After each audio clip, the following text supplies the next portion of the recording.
तो अब अपन जो टॉपिक स्टार्ट कर रहे हैं उसका नाम है रीडिस्ट्रीब्यूशन ऑफ चार्जेस। टॉपिक का नाम क्या है? Redistribution of charges. पहले ये पूरा का पूरा टॉपिक था सीबीएसई के अंदर, अब सीबीएसई ने इस टॉपिक को तो रिमूव कर दिया है, लेकिन इसमें से क्वेश्चंस आपसे पूछे जरूर जाते हैं। रीडिस्ट्रीब्यूशन ऑफ चार्ज टॉपिक नहीं रखा उन्होंने एनसीईआरटी के अंदर, टॉपिक पूरा का पूरा हटा दिया वहां से, लेकिन उससे रिलेटेड क्वेश्चन आज भी अपन लोग देखते हैं, एनसीईआरटी के अंदर मिलते हैं हमको। ठीक है, तो देखिए होगा क्या इसके अंदर। मान लीजिए कि आपके दो कैपेसिटर्स हैं, पहला कैपेसिटर और ये कौन सा कैपेसिटर है आपका? दूसरा कैपेसिटर है। ठीक है, ये दोनों क्या है? आपके कैपेसिटर्स हैं। इसके ऊपर लेट चार्जेस हमने क्या मान लिए हैं? Q1 and Q2। पहले का चार्ज कितना मान लिया अपन ने? Q1। दूसरे का चार्ज कितना मान लिया अपन ने? Q2। अच्छा, पोटेंशियल्स किसकी बात कर रहे हैं अपन? पोटेंशियल्स। पोटेंशियल अपन ने कितना मान रखा है? V1 and V2। इनके कैपेसिटेंसेस क्या मान रहे हैं अपन? कैपेसिटेंसेस कितना मान लिया? C1 and C2। मैंने ये मेरे पास में ये दो जनरल कैपेसिटर्स हैं, पहले का चार्ज कितना है? Q1, दूसरे का चार्ज कितना है? Q2। पहले का कैपेसिटेंस कितना मान लिया? C1, दूसरे का कैपेसिटेंस कितना मान लिया? C2। पहले का पोटेंशियल, क्योंकि चार्ज होगा तो इसके सरफेस पे क्या डेवलप होगा? पोटेंशियल डेवलप होगा। इसके भी सरफेस पे क्या डेवलप होगा? पोटेंशियल। तो पहले का पोटेंशियल अपन ने V1 मान लिया और दूसरे का पोटेंशियल क्या मान रखा अपन ने? V2 मान रखा है। अब देखिए, हम इनिशियली ये मान लेते हैं कि V1 is larger than what? V2। हमने क्या मान लिया? V1 is large. इनिशियली अपन ने ऐसा मान लिया है कि V1 किससे बड़ा है? V2 से बड़ा है। V1 किससे बड़ा है आपका? V2 से बड़ा है। अब हमने इन दोनों कैपेसिटर्स को, C1 को और C2 को, एक कनेक्टिंग वायर की हेल्प से बांध दिया।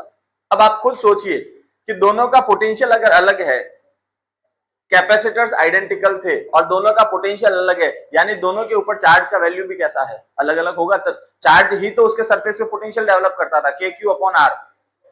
ठीक है, तो चार्ज ही उसके सरफेस पे क्या डेवलप करता है? पोटेंशियल। तो अगर इनके दोनों के पोटेंशियल अलग अलग है, इसका मतलब दोनों के चार्जेस भी क्या होने चाहिए? अलग अलग होने चाहिए। चार्ज का कॉन्सेप्ट क्या है कि चार्ज हमेशा higher potential to lower potential flow करता है। चार्ज हमेशा कहां से कहां फ्लो करता है? Higher potential to the lower potential. अब यहां पे जो चार्ज है आपका, ये प्लस चार्ज, ये प्लस चार्ज कहां जाना चाहता था? माइनस की तरफ जाना चाहता था, लेकिन बीच में पहले किसी प्रकार का कोई कनेक्शन नहीं था तो नहीं जा पा रहा था। लेकिन अब मैंने क्या कर दिया? इसके रास्ते में क्या कर दिया? एक कनेक्टिंग वायर दे दिया। क्या दे दिया? कनेक्टिंग वायर, कंडक्टर रख दिया। ठीक है, so what is this? Connecting wire. अब जैसे ही मैंने इसको कनेक्टिंग वायर से जोड़ दिया, ये चार्जेस हायर पोटेंशियल से कहां मूव करेंगे? आपके लोअर पोटेंशियल की तरफ मूव करेंगे, यानी कि इसमें से चार्ज निकलेगा और कहां ट्रांसफर होगा? आपका C2 के अंदर ट्रांसफर होगा। C1 से चार्ज निकलेगा और C2 की तरफ क्या हो जाएगा? मूव करेगा। क्यों करेगा? क्योंकि C1 कहां है? हायर वोल्टेज पे है और C2 कहां है? आपका लोअर वोल्टेज पे। ये प्रोसेस चार्जेस का जो शेयरिंग का प्रोसेस है, इसी को अपन लोगों ने क्या बोला है? Redistribution of charge. पहले इसका चार्ज Q1 था, बाद में इसका चार्ज क्या था? Q2। जैसे ही आपने इसको कनेक्टिंग वायर से जोड़ा, इन चार्जेस का रीडिस्ट्रीब्यूशन होता है और यहाँ के चार्जेस इस तरफ चलना शुरू करते हैं। बढ़े आपको? तो अब ये प्रोसेस कब तक चलता रहेगा? यहां से यहां चार्ज कब तक जाता रहेगा? सिंपल सी बात है, जब तक दोनों का पोटेंशियल क्या नहीं हो जाता? बैलेंस। जब इन दोनों का पोटेंशियल बराबर हो जाएगा, ये चार्जेस का फ्लो क्या हो जाएगा? रुक जाएगा। ये जो पोटेंशियल जहां पे इन चार्जेस का मूवमेंट बंद हो जाता है, उसको हम लोगों ने एक नया नाम दिया और उसको बोला कॉमन पोटेंशियल। क्या नाम दिया इसको अपन ने? Common potential. So what is common potential? Redistribution of charges के दौरान जिस कंडीशन पे चार्जेस का मूवमेंट रुक जाता है या फिर ये सिस्टम इक्विलिब्रियम को अचीव कर जाता है, उस पोटेंशियल को अपन क्या बोलते हैं? Common potential. तो बताइए, कॉमन पोटेंशियल पे चार्जेस का मूवमेंट होता है या नहीं होता? रीडिस्ट्रीब्यूशन होता है या नहीं होता है? रीडिस्ट्रीब्यूशन यानी कॉमन पोटेंशियल पे वो जो सिस्टम है वो इक्विलिब्रियम अचीव कर चुका है, उसके अंदर अब किसी प्रकार के चेंजेस नहीं होंगे, चार्जेस का मूवमेंट नहीं होगा। तो अगर अपन यहां बात करें तो ये कौन सा कॉम्बिनेशन है, सीरीज कॉम्बिनेशन है या पैरेलल कॉम्बिनेशन है? So this is remember parallel combination. कौन सा कॉम्बिनेशन है ये आपका? पैरेलल कॉम्बिनेशन है। हाँ चलो भाई, दो कैपेसिटर्स हैं आपके, ये लो।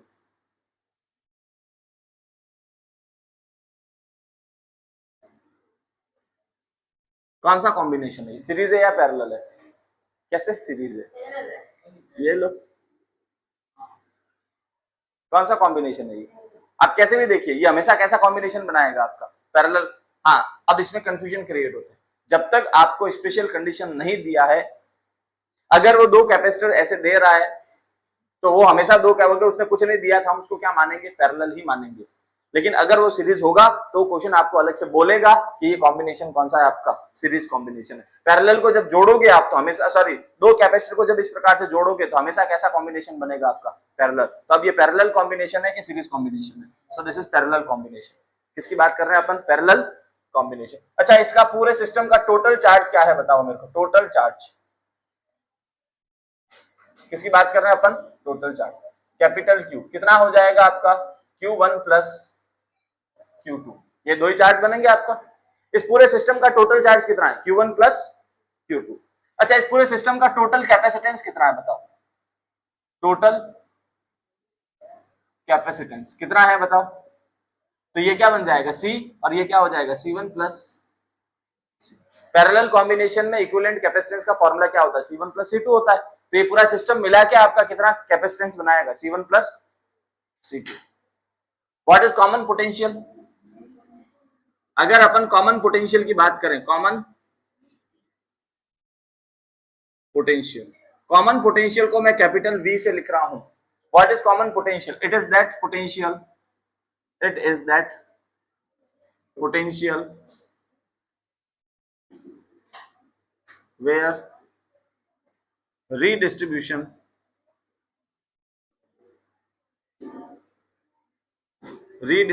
of charges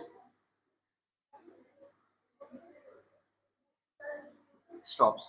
वह पोटेंशियल जहां पे चार्जेस का रीडिस्ट्रीब्यूशन क्या हो जाएगा? रुक जाएगा, और सिस्टम कहां चला जाएगा? इक्विलिब्रियम वाली कंडीशन में चला जाएगा। उसे अपन कॉमन पोटेंशियल बोलते हैं। अब देखिए, ये कॉमन पोटेंशियल सिस्टम का है कि इंडिविजुअल C1 C2 का है? कॉमन पोटेंशियल पूरे सिस्टम का है या इंडिविजुअल C1 C2 का? ये पूरे सिस्टम का होता है। इंडिविजुअल C1 का कितना है? V1। इंडिविजुअल C2 का कितना है? V2। तो इंडिविजुअल पोटेंशियल तो ये रहे V1 V2। तो ये कॉमन पोटेंशियल पूरे सिस्टम का होता है। और कॉमन पोटेंशियल कब मिलता है? रीडिस्ट्रीब्यूशन होने के बाद में मिलता है। कब मिलता है हमको? रीडिस्ट्रीब्यूशन होने के बाद में। पहले हमें कॉमन पोटेंशियल नहीं मिल सकता। तो अगर मुझे कॉमन पोटेंशियल निकालना है तो अपन को पता है कि since C is equal to formula क्या होता है? Q upon V। C is equal to formula क्या होता है आपका? Q upon V। अब देखिए इधर, अगर ये कैपेसिटेंस पूरे सिस्टम का है तो चार्ज भी किसका मानना है? पूरे सिस्टम का। और वोल्टेज भी किसका मानना है? अब पूरे सिस्टम का। मुझे तो कॉमन पोटेंशियल फाइंड आउट करना है। तो बताइए कॉमन पोटेंशियल का फॉर्मूला क्या है? V इज इक्वल टू क्या बना? Q upon C। क्या बना? Q upon C। This is potential of whole system, this is charge of whole system. पूरे सिस्टम का चार्ज कितना है आपका? Q1 plus Q2। और टोटल कैपेसिटेंस कितना है? C1 plus C2। आई बात समझ में? तो स्टॉपिंग पोटेंशियल का अगर फॉर्मूला देखोगे, फॉर्मूला क्या बनेगा? Q1 प्लस Q2 अपॉन क्या बनेगा ये आपका? C1 plus C2। यानी इसको अगर लिखेंगे तो कॉमन पोटेंशियल को मैं क्या लिख सकता हूं? टोटल चार्ज अपॉन क्या है? Total capacitance. कॉमन पोटेंशियल का फॉर्मूला क्या होता है? Total charge upon total potential. System का टोटल चार्ज क्या था? Q1 plus Q2। Total capacitance कितना है? C1 plus C2। मैं इसको थोड़ा सा चेंज भी कर सकता हूं।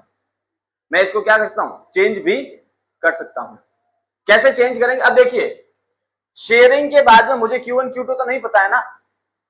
शेयरिंग के बाद में यहां से चार्ज ट्रांसफर होके इसके पास आएगा तो इसका चार्ज तो चेंज हो गया।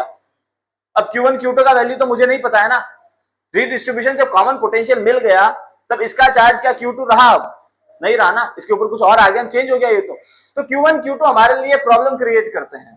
तो हम इस Q1 Q2 को एलिमिनेट करते हैं। क्या कर देंगे? इसको एलिमिनेट। कैसे एलिमिनेट होगा? तो since Q is equal to formula क्या होता है आपका CV। तो कॉमन पोटेंशियल की बात करेंगे तो ये फॉर्मूला क्या हो जाएगा, C1 इंटू क्या बनेगा V1 प्लस क्या बन जाएगा C2 इंटू क्या बन जाएगा ये आपका V2 अपॉन फॉर्मूला क्या आएगा C1 प्लस। समझ आया क्या नहीं आया? This is the formula of common potential. ये किसका फॉर्मूला आया आपका, कॉमन पोटेंशियल का फॉर्मूला। बढ़े अब आगे। So this is the concept of common potential. Charges का रीडिस्ट्रीब्यूशन हो रहा है नहीं हो रहा है? अब देखिए इधर एक कॉन्सेप्ट स्टडी करना है हमको। क्या स्टडी करना है आपको, कॉन्सेप्ट। कॉन्सेप्ट क्या कहता है, देखिए इधर आपका मान लीजिए ये एक कैपेसिटर है और इसको आपने किससे जोड़ रखा है, एक बैटरी से जोड़ दिया। किससे जोड़ दिया, एक बैटरी से। मान लीजिए बैटरी का वोल्टेज कितना है आपका V है और इसके ऊपर जो चार्ज आ रहा है वो कितना आ रहा है प्लस Q और माइनस Q और इसका कैपेसिटेंस कितना है आपका C। तो क्या मैं ऐसा बोल सकता हूं कि एनर्जी सप्लाइड बाय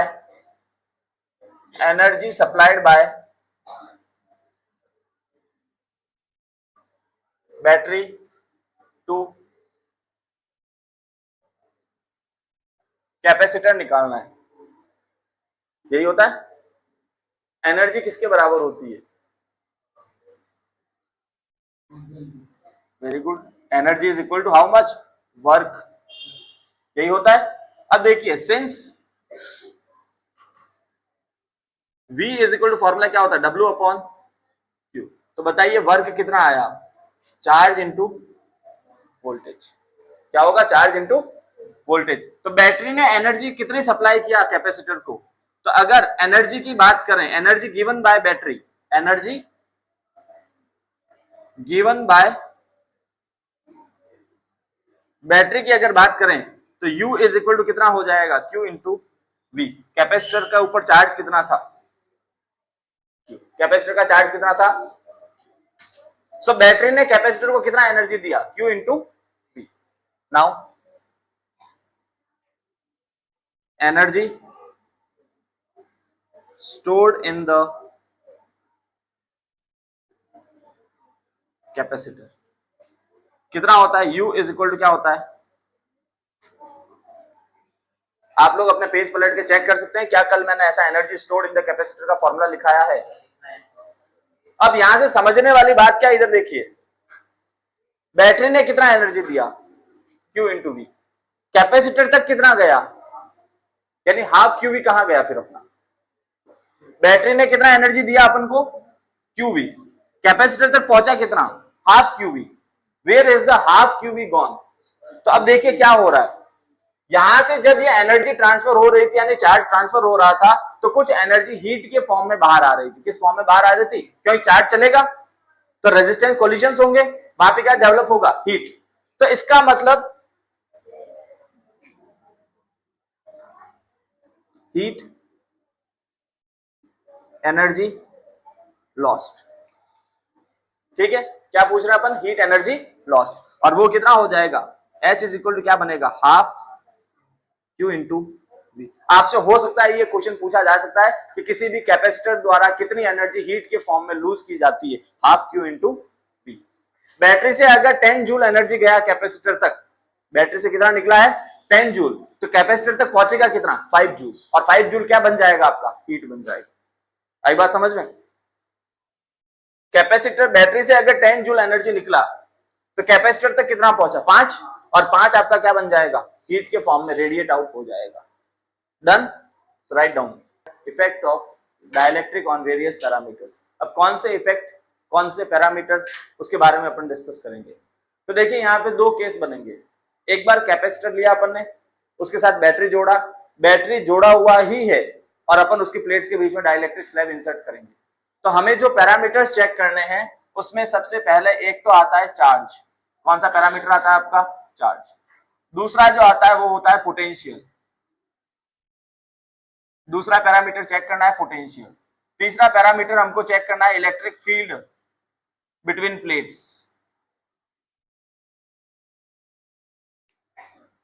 चौथा पैरामीटर जो अपन को चेक करना है वो है आपका कैपेसिटेंस।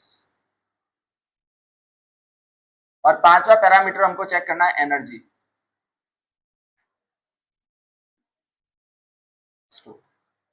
ये 5 पैरामीटर अपन को चेक करना है। और कितने केस में चेक करना है? 2। एक बार क्या केस बनेगा आपका, बैटरी जुड़ा हुआ है और अपन ने डाइलेक्ट्रिक स्लैब को इंसर्ट किया। एक बार कैपेसिटर लिया, चार्ज किया, बैटरी हटा दिया और उसके बाद अपन उसके बीच में क्या डाल रहे हैं? डाइलेक्ट्रिक स्लैब इंसर्ट कर रहे हैं। तो दोनों केसेस को देखते हैं, ठीक है। अब यहां पे विशेष बात याद रखने वाली है। क्या याद रखोगे? बैटरी कनेक्टेड और दूसरा क्या है आपका? Battery disconnected. यानी कैपेसिटर के साथ में एक बार बैटरी जुड़ी हुई है और एक बार बैटरी हटा दिया है अपन लोगों ने। तब देखिए, अगर कैपेसिटर के साथ बैटरी कनेक्टेड होगी तो बैटरी का वर्क क्या है? What is the work of battery? It maintains the potential difference. Voltage को मेंटेन करता है ना बैटरी। तो क्या काम करता है? बैटरी का काम क्या है? वोल्टेज को मेंटेन करना। तो सर्किट में पोटेंशियल डिफरेंस को मेंटेन करके रखता है। तो अगर कैपेसिटर की प्लेट से बैटरी कनेक्टेड है तो क्या चीज कांस्टेंट हो जाएगी? पोटेंशियल, ठीक है। तो इसके अंदर याद रखना कि पोटेंशियल क्या रहेगा इस केस में? कांस्टेंट। पोटेंशियल क्या हो जाएगा आपका? कांस्टेंट। बैटरी अगर डिस्कनेक्ट कर दिया, आपने एक कैपेसिटर लिया और उसके साथ बैटरी जोड़ा, तो बैटरी क्या काम करेगी? उसको चार्ज करेगी कैपेसिटर को। मान लीजिए उसके ऊपर प्लस क्यू चार्ज आ गया और उसके बाद आपने बैटरी को हटा दिया, तो अब क्या कांस्टेंट हो चुका है आपका चार्ज? क्या कांस्टेंट हो चुका है आपका चार्ज? ये 2 इंपॉर्टेंट टर्म्स है, आपको याद रखना है कि जब बैटरी जुड़ी होती है कैपेसिटर के साथ में तो क्या चीज नहीं बदलता? पोटेंशियल। जब बैटरी को चार्ज, एक बार कैपेसिटर को चार्ज किया और आपने उसका बैटरी हटा दिया है तो क्या चीज फिक्स हो जाएगा आपका? चार्ज। उस केस में चार्ज चेंज नहीं होगा फिर, ठीक है। तो हम एक टेबल के सहायता से इसको अपन कंप्लीट करेंगे। एक तरफ क्या रख रहे हैं अपन? पैरामीटर्स। क्या रख रहे हैं अपन? पैरामीटर्स, ठीक है। यहां पे अपन बात कर रहे हैं बैटरी कनेक्टेड। किसकी बात कर रहे हैं अपन? Battery connected. और एक बार अपन किसकी बात कर रहे हैं? Battery disconnected.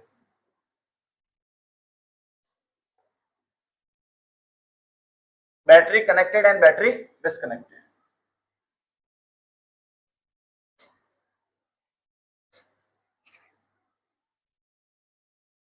स्टार्ट करें। तो अब पहला पैरामीटर जो आता है अपना, वो क्या चीज है आपका? चार्ज। क्या चीज है? चार्ज।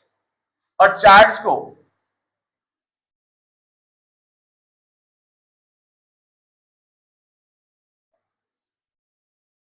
With dielectric slab. और ये क्या है? विद डाइलेक्ट्रिक स्लैब, ठीक है। बढ़े, चलिए।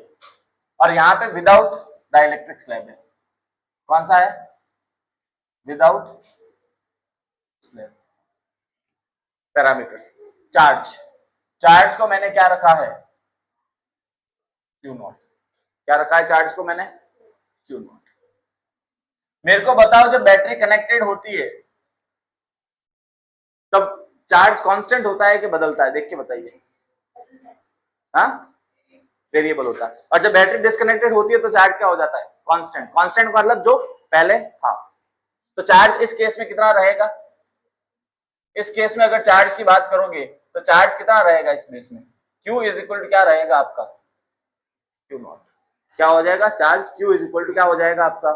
Q नॉट, ठीक है। तो इसको मैं थोड़ा सा ऐसा लिख देते हैं, Q is equal to Q naught. Naught का मतलब ओरिजिनल। नॉट का मतलब यहाँ पे क्या है? ओरिजिनल। जब स्लैब नहीं था तब, ठीक है। सेकंड, अच्छा, इसके अंदर चार्ज बढ़ जाएगा। इसके अंदर चार्ज क्या हो जाएगा? बैटरी लगा हुआ है ना, और बैटरी लगा हुआ है तो चार्ज क्या हो जाएगा आपका? इंक्रीज हो जाएगा। कितना इंक्रीज हो जाएगा? Q is equal to K times बढ़ जाएगा। कितना बढ़ जाएगा आपका? डाइलेक्ट्रिक स्लैब का कांस्टेंट कितना होता है? K। तो चार्ज भी कितना बढ़ गया इस केस में? K टाइम्स बढ़ जाएगा आपका, क्योंकि बैटरी लगा हुआ। बैटरी लगातार क्या प्रोवाइड करता रहेगा आपको? चार्ज देता रहेगा। सेकंड में हमको क्या स्टडी करना है आपको? पोटेंशियल। क्या स्टडी करेंगे? पोटेंशियल। पोटेंशियल को क्या रखा है मैंने? V not. पोटेंशियल को क्या रखा है? बताइए कौन से वाले केस में पोटेंशियल कांस्टेंट होता है? बैटरी कनेक्टेड वाले में, यानी इस केस में V किसके बराबर रहेगा, जो ओरिजिनल था वही रहेगा।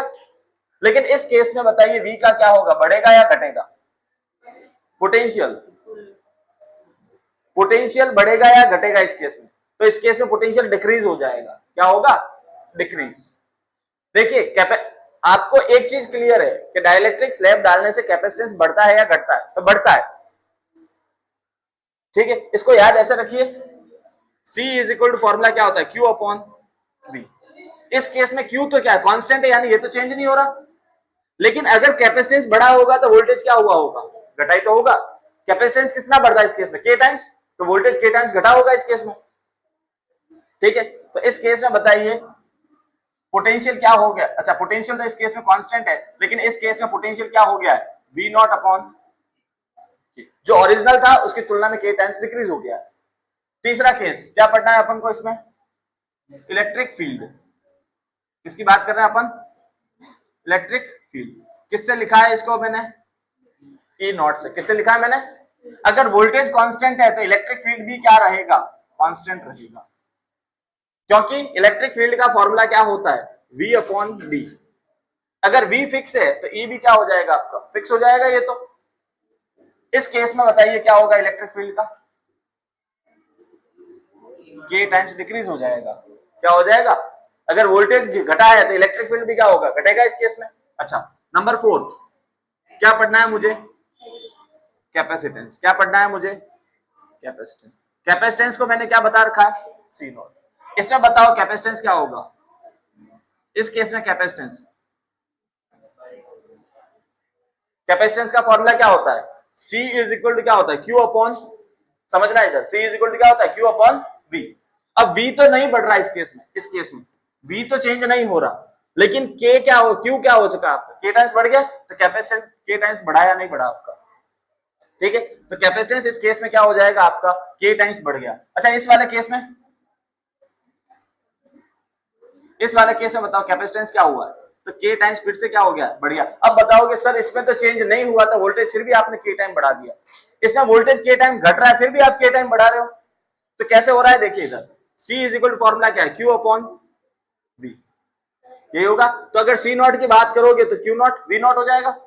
अब मेरे को अगर C की बात करनी है तो बताइए Q की जगह क्या लिखूंगा मैं, Q नॉट की जगह क्या हो जाएगा, Q।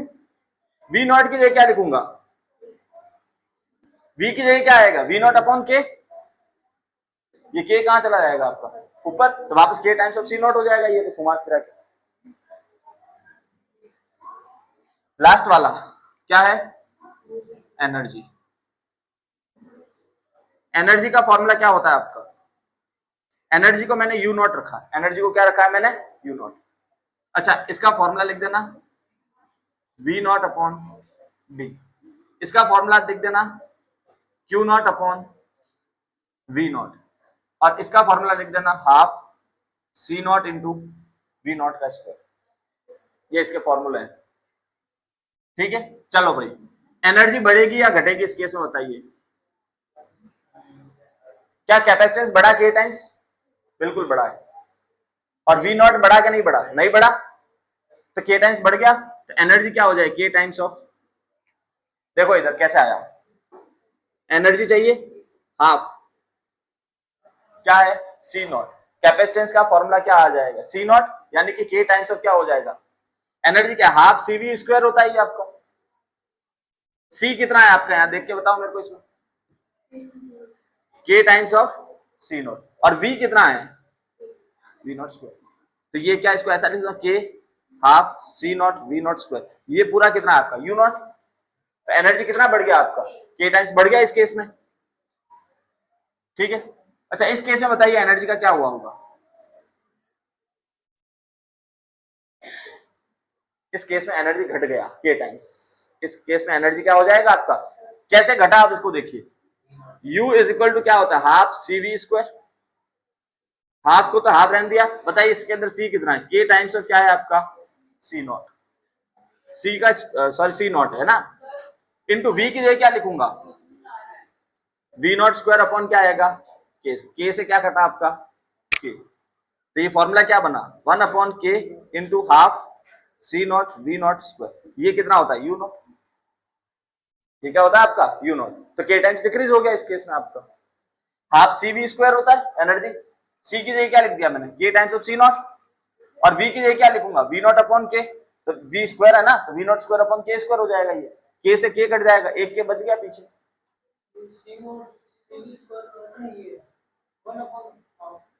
ये था ना, ये रहा के बचा हुआ जो